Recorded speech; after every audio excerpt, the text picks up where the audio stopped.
Percentage तो 243 से निकाला गया, तो उसी हिसाब से उसको सीट मिली। कैलकुलेशन पता ही नहीं है भाई। जो जितनी कम सीट पे भाई HAM है 4% मिला, 6 सीट मिली, ठीक है। तो यही तो कैलकुलेशन है, गुमराह करने का। ये मतलब हर चीज में गुमराह, हर चीज में चोरी, मतलब हार जाओ। चुनाव जो हुआ है ये माननीय प्रधानमंत्री के नेतृत्व में हुआ। अगले पिछड़े लगड़े झगड़े दबे कुचलों के नेतृत्व और जाति जनगणना के आधार पर हुआ। नमस्कार, मेरा नाम है मोहम्मद राशिद और आप देख रहे हैं नव भारत लाइव। बिहार विधानसभा चुनाव की जीत के बाद उत्तर प्रदेश के डिप्टी CM केशव प्रसाद मौर्य का बड़ा बयान सामने आया। उन्होंने कहा मगध तो जीत चुके हैं, अब अवध की बारी है। अब इसी बयान पर हमारे साथ कुछ लोग मौजूद हैं, उनसे हम बात करेंगे कि लखनऊ की जनता आखिर वो क्या सोचती है कि उत्तर प्रदेश, यानी उनका जो बयान था ये था कि उत्तर प्रदेश में 2027 का चुनाव होने वाले हैं, इनका निशाना सीधे 27 के चुनाव पे था। क्या कहेंगे? देखिए, जब तक लोकतंत्र का हत्यारा चुनाव आयोग इनके कब्जे में मौजूद, न्यायपालिका तो लगभग इनके पास आ चुकी है, CBI ED है बेहतर। तो ये वो भविष्यवाणी नहीं कर रहे हैं, बता रहे हैं कि हमने सेटिंग कर लिया। हमारा गठबंधन जो है NDA का गठबंधन चुनाव आयोग के साथ है। मुख्य चुनाव आयुक्त ये ज्ञानेश कुमार गुप्ता ने थेथरई, बेहयाई और बेशर्मी की इंतहा पार कर दी। तो कुल मिलाकर के इस तरह से तो मैं यही कहूँगा कि कृपया विपक्षी दलों के नेताओं को चुनाव का बहिष्कार कर देना चाहिए। एकदम। क्यों नहीं करते चुनाव का बहिष्कार? ये करें, लेकिन क्या कीजिएगा, ये लोग भी लालच में फंसे। अच्छा। हाँ, जब कांग्रेस अगर इस तरह से की होती तो मैं बता रहा हूँ कि ये भी जेल में होते राजा बाबू, माननीय प्रधानमंत्री राजा बाबू और माननीय गृह मंत्री तड़ीपार अमित शाह जी, ये दोनों होते। और मैं आपको बता दूं कि ज्ञानेश कुमार गुप्ता, राजीव अग्रवाल पृथ्वी के किसी कोने में होंगे, सत्ता चेंज होने के बाद इनको जहन्नम से ढूंढ करके और बताया जाएगा कि ये कुकर्म किया है और अब चलिए जेल की हवा भी खाइए। बुढ़ापा इन लोग का जेलें में कटना है। तो कुल मिला करके भाई तुमने अब हर चीज़ सिखलाया है। भाई तुम्हारी नींव नफरत की टिकी हुई है। हिंदू मुसलमान, भारत पाकिस्तान, मंदिर मस्जिद। आप मुझे बताइए, राकेश तो जीत कैसे जाते हैं ये? EVM सेट करके भाई साहब। अरे ये तो बड़ा आरोप लगाया। आप वीवीपैट की पर्चियाँ नहीं बिहार में देखे? अब बेशरम कलेक्टर बोल रहा है कि ये मार्कशीट वाली पर्चियाँ है। करे बेशरम, जब मार्कशीट वाली पर्ची होती है तुरंत नष्ट कर दी जाती है, जला दी जाती है और चूतिया बना रहे हैं। ये पूरा सिस्टम हैंग कर लिया था और ये जो है भ्रष्टाचार की इंतहा पार कर दिए थे। आपको बताऊं कि 5 सीटें तोहफे में AIM को दे दी गई, दे दिया सरकार ने। अच्छा, एक सीट बसपा चूंकि इनके सपोर्ट में खड़ी हो गई है तो 30 वोट से उसको जिता दिया गया। कई ऐसे प्रत्याशी हैं कि 27 vote, 30 vote, 50 vote, 100 vote, 150 vote इस तरह से जबरदस्ती जिताया गया। जैसे सदल प्रसाद को जबरदस्ती हराया गया महागांव लोकसभा। चलिए, हम आपके पास दोबारा आएंगे। आप बता रहे हैं कि पूरा सेट था, पूरा EVM सेट था, क्या कहेंगे? देखिए, हम आपको बता दें, उत्तर प्रदेश और बिहार में जाति समीकरण पर चुनाव चला। दूसरी चीज़, चंद्रशेखर रावण भी लड़े, उनको जो है कांग्रेस ने गठबंधन में और लालू ने नहीं लिया, मायावती जी को गठबंधन में नहीं लिया। असदुद्दीन ओवैसी साहब की बिरादरी का, हम भी मुसलमान हैं, 20% हैं। तेजस्वी जी ने जो है 60% यादव को CM घोषित कर दिया, 2% साहनी को CM कर दिया और ओवैसी पर बार बार कहा कि बीजेपी बीटी। दूसरी चीज़ रही भारतीय जनता पार्टी के साथ चिराग पासवान अनुसूचित जात से, गीताराम मांझी अनुसूचित जात से और जो है नीतीश बाबू OBC से, भूपेंद्र कुशवाहा OBC से। से, बाकी भाजपा का वोट। सबका साथ, सबका विकास, सबका विश्वास, सबका प्रयास। अच्छा, अब ये कांग्रेस और लालू से ये पूछ लो, तुम्हारे पास जाति समीकरण का कौन से वोट है? 20% वोट का क्या आप गुलाम बनाना चाहते हैं? हम तो बार बार बिहार के मुसलमान भाइयों को हाथ जोड़ के भी शुक्रगुजार उनकी शुक्रिया अदा करते हैं कि अल्लाह इसे उत्तर प्रदेश में भी मुसलमानों की बुद्धि को जो है जगाए, और मुसलमान भाइयों से भी उत्तर प्रदेश के भी हम गुजारिश करते हैं कि अखिलेश यादव जी क्या मुसलमान को राष्ट्रीय अध्यक्ष बनाएंगे महबूबुल्लाह नदवी को, या जो है नेता विरोधी दल नाहिद हसन को या महबूब अली को बनाएंगे? मतलब आपका कहने मतलब है कि जाति समीकरण बिहार में जो भाजपा के पास है वो अदर पार्टी के पास नहीं था। नहीं था, मतलब भाजपा के पास यानी 60% में वोट निकाल ली थी, वो 40% में नदी में जो है वोट निकाल रहे हैं। वो निकाल रहे थे। यही कहने का मतलब दूसरी चीज रहता है, मैं उत्तर प्रदेश बड़ा जाति समीकरण, मैं उत्तर प्रदेश के भी मुसलमानों से हाथ जोड़ के गुजारिश कर रहा हूँ कि आने वाले दिन में जैसे तेजस्वी का बाजा बजा है, वैसे जो है अखिलेश यादव का भी उत्तर प्रदेश केशव प्रसाद मौर्य ने तो कह दिया है कि भैया अब भगत जी जीत चुके हैं, भगत की बात दोबारा आएंगे। देखिए वो सबके साथ, सबके विकास, सबके विश्वास, सबके प्रयास पे चुनाव लड़ रहे हैं, और उत्तर प्रदेश के मुसलमान भाइयों से हाथ जोड़ रहे हैं कि अपनी 20% की हिस्सेदारी और हकदारी की बात करो। देखिए वो ऐसी एक जाति नेता है भाजपा की बीपी माल वही कैसे कह सकते हैं आप? मैं दावे के साथ कहा, क्या दावा आपका? उनको नहीं, आप पहले घोषणा कर दें कि उनको हिंदुओं का वोट नहीं चाहिए, वो ऐसी साफ कर सकते हैं? नहीं कर सकते हैं, क्योंकि हैदराबाद में हर बिरादरी का वोट मिलता है उनको। हैदराबाद के रहने वाले हैं ना तेलंगाना के। आप मुझे बताइए 1,15,00,000 यानी 22% वोट पाने वाला 25 सीट, और 1 करोड़ वोट पाने वाला व्यक्ति जो 20% जो मार्जिन हुई उसको 91 सीट। आप बताइए 18% पाने वाले को सीट कितनी मिली? 85। उसके बाद आइए 9% पाने वाले नहीं 43-46 लाख वोट, 46 लाख। कांग्रेस को 9%, 6 सीट है, और 5% वोट पाया ये चिराग पासवान की लोजपा, उसको 19 सीट। गजब का खेला चल रहा है। आप खुद सोच लीजिए। आपने बड़ी अच्छी गरीब समझा दी। आप बताइए क्या कहेंगे? केशव प्रसाद मौर्य का बयान आया है कि मगध तो जीत चुके हैं, अब अवध की बारी है, ऐसे क्या होगा? उत्तर प्रदेश में भी क्या यही खेला होगा? नहीं, हम तो ये कह रहे हैं कि वो अमेरिका के व्हाइट हाउस को जीते, क्या परेशानी है? हम लोगों को कोई परेशानी नहीं।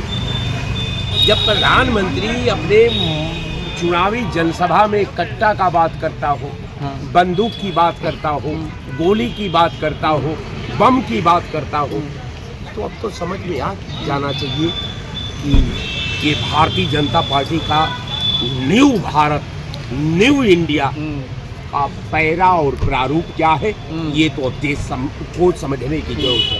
अब रह गया सवाल कि निर्वाचन आयोग पर मैं कल बड़ा एनालिसिस कर रहा था कि निर्वाचन आयोग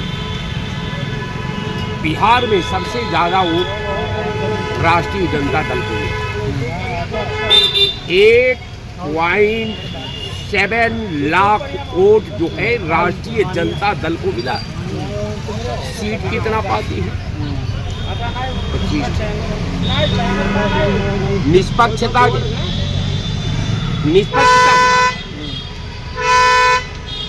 1,07,00,000 वोट पाने के बाद राष्ट्रीय जनता दल को सीट मिलती है 25। 95 लाख, सिर्फ 95 लाख वोट पाने वाली party Bharatiya Janata party vote मिलता है 90-91 सीट। नमस्कार।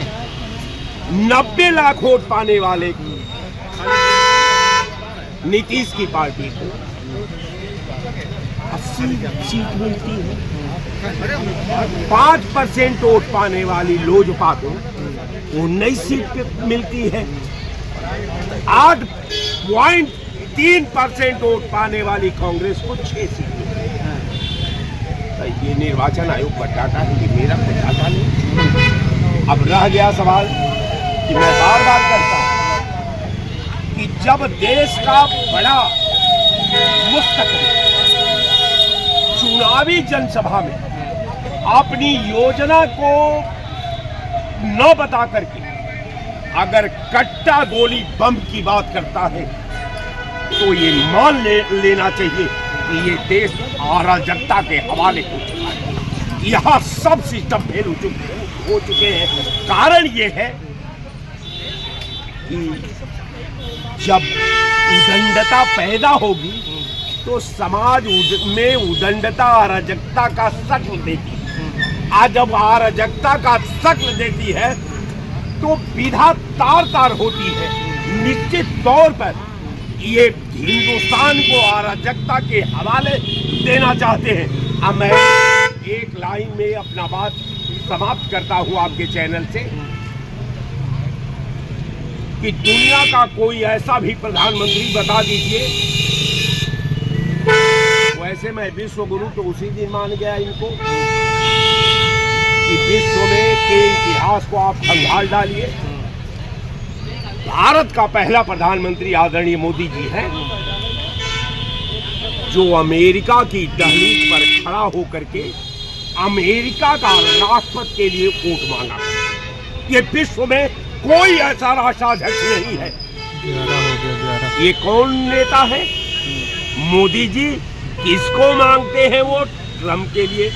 ट्रंप आता है 50% टैरिफ लगा देता है।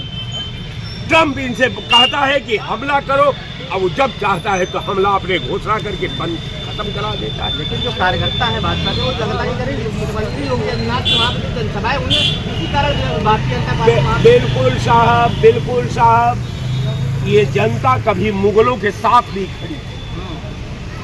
मुगलों के शासन काल को ये जनता सबसे सुनहरा काल बता रही थी।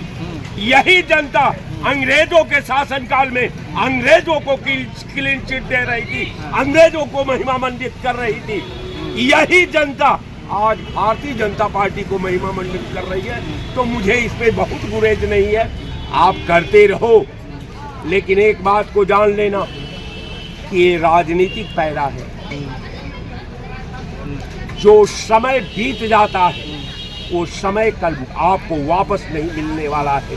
आज जो आप अपने भविष्य से खेल रहे हैं, जो अपने विधा से आप खेल रहे हैं, जो अपने संस्कृति से खेल रहे हैं, जो आवाम के स्ट्रक्चर से खेल रहे हैं, जो भारत की एकता से खेल रहे हैं, भारत की अखंडता से खेल रहे हैं, भारत के संप्रभुता से खेल रहे हैं, तो निश्चित तौर पर ये मान लिया जाता है कि आपका प्लान को, आपके योजना को, आपके सिस्टम को, आपके ब्लैकमेलिंग को और आपके नेतृत्व को वही दहलीज पर खड़ा करना है कि ये भारत की सिस्टम आप देख रहे हैं। भारत की सिस्टम पर भारत की योजना करा रही है, वो करवट बदल रही है। अब वो बता रही है अपने पीड़ा को कि ये जो बिस्तर है के सिलवटों से एहसास हो रहा है, तोड़ा है दम किसी ने करवट बदल बदल कर। इसीलिए 5 किलो गेहूं और चावल के हवाले देश का 1 करोड़ 40 लाख में जब इस देश की आवाम 3 किलो गेहूं और 2 किलो चावल के हवाले हो गई, तो मैं मान लिया कि भारत में न्यू भारत है, न्यू उत्तर प्रदेश है, न्यू भारतीय जनता पार्टी है। और इस भारतीय जनता पार्टी का जो सुनहरा कालखंड है, इसको मुबारक हो। जय हिंद। चलिए, आप समय कम है, हम जल्दी से आप जवाब दे लेते हैं कि केशव प्रसाद मौर्य ने जो बयान दिया है कि मगध जीत चुके हैं, अब अवध भी जीतेंगे। क्या लगता है, अवध क्या वही बिहार वाले हाल होने वाला है? देखिए, वो उनका कहना तो जायज़ है, लेकिन इसके पीछे क्या रणनीति है इसको समझना होगा। वहाँ पर उन्होंने चुनाव आयोग के साथ मिलकर दाम लेकर के जीत लिया। जैसे कि मैं कुछ साक्ष्य आपके सामने प्रस्तुत कर दूं कि बिहार में जो चुनाव हुए हैं उसमें बीजेपी को 20.8% वोट मिला, ठीक है। जेडीयू को 19.25% मिला, लेकिन आरजेडी को पूरा 23% वोट मिला। आप चुनाव आयोग की वेबसाइट पर जाके ये आंकड़ा देख सकते हैं। लेकिन उसके बावजूद भी जो आरजेडी है वो 25 वोट लेके आई। मैं आपसे और जनता से पूछना चाहता हूँ कि जो सबसे ज़्यादा वोट पा रहा है उसकी सीट आ रही है 25, और जो 20% लेके आ रहा है वोट उसकी सीटें आ रही है 89, जो 19.25 लेके आ रहा है उसकी सीट आ रही है 25। तो ये बताइए कौन सा गणित है, कहाँ का गणित है, जरा आप जनता को भी आप बताइए कौन सा गणित है। देखिए, जो सबसे ज़्यादा वोट पाता है कौन जीतेगा बताइए? लोकतंत्र में कौन जीता? जो सबसे ज़्यादा वोट पाता है वही जीतता है ना। फिर जब सबसे ज़्यादा आरजेडी के बहुमत है, देखिए ये देखिए चुनाव आयोग का जो है वेबसाइट है उस पर 23% देखिए आरजेडी को 23% मिला हुआ है वोट, लेकिन फिर भी उसको जो है 25 सीटें दी गई। लेकिन ये तो जनता का जनाधार है। जनता का जनाधार है, लेकिन ये बताइए जो सबसे ज़्यादा वोट पाएगा परसेंटेज उसकी सीटें आएंगी, या जो सबसे कम पाएगा उसकी सीटें आएंगी? ऐसे तो उत्तर प्रदेश में क्या हाल होगा फिर? देखिए, जहाँ अभी आपने देखा कि बिहार में चुनाव आयोग के साथ मिलकर सत्ता पक्ष ने जैसे धांधली करके जीत लिया है, वही सरासर हमको उत्तर प्रदेश में भी देखने को मिलेगा। इस वजह से विपक्ष ने ये निर्णय लिया है कि वो जितने भी सांसद और विधायक हैं वो सभी अब अपने पद से रिजाइन समय कम है, हम चुनाव नहीं लड़ेंगे। समय कम है, हम आपसे भी जल्दी से जो छोटी सी बात करिए, क्या कहना चाहते हैं? असल में इनको चीज़ें नहीं पता हैं। जो आदमी 150 सीट पे लड़ेगा, ठीक है, और जो आदमी 101 सीट पे लड़ेगा, परसेंटेज तो 243 से ही निकाला जाएगा। तो इन्होंने 150 सीट लड़ी, उसमें इनको 25 सीट मिली, वोट मिले, परसेंटेज निकाला गया, तो परसेंटेज तो पूरे 243 से निकाला जाएगा, ठीक है। वो 101 लड़े, उसी हिसाब से उनको वोट मिले, कम परसेंटेज होगा, ठीक है। लेकिन कम सीट पे लड़के कम परसेंट पे सीट तो हमारी हाई होंगी, लेकिन नहीं, पढ़े लिखे है ही नहीं, जाहिल हैं, कैलकुलेशन जानते ही नहीं है।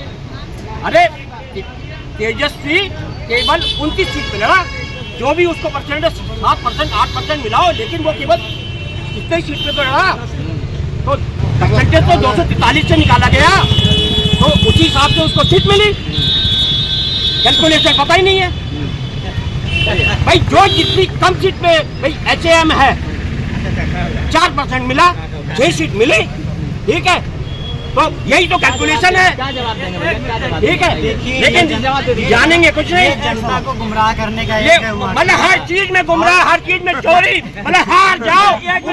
ये चुनाव जो हुआ है ये माननीय प्रधानमंत्री के नेतृत्व में हुआ। अगड़े पिछड़े लगड़े झगड़े दबे कुचलों के नेतृत्व और जाति जनगणना के आधार पर हुआ। माननीय प्रधानमंत्री जी ने जाति जनगणना का जो ऐलान कराया था, नीतीश बाबू ने जो बिहार में जाति जनगणना कराई थी, अब पूरे देश की पुकार है और प्रधानमंत्री से मांग करते हैं कि जाति जनगणना होना बहुत जरूरी है, जिसकी जितनी भागीदारी। अरे ये जाति जनगणना का मुद्दा नहीं था। चलिए, बहुत धन्यवाद हमसे बात करने के लिए। तो ये हमारे साथ लखनऊ की जनता थी जिन्होंने हमसे बात की, सबकी अपनी अपनी राय दी, अपनी अपनी सबने बात रखी। हालांकि 2027 का चुनाव किस ओर करवट लेगा ये तो आने वाला वक्त ही बताएगा। लखनऊ से मोहम्मद राशिद, नव भारत।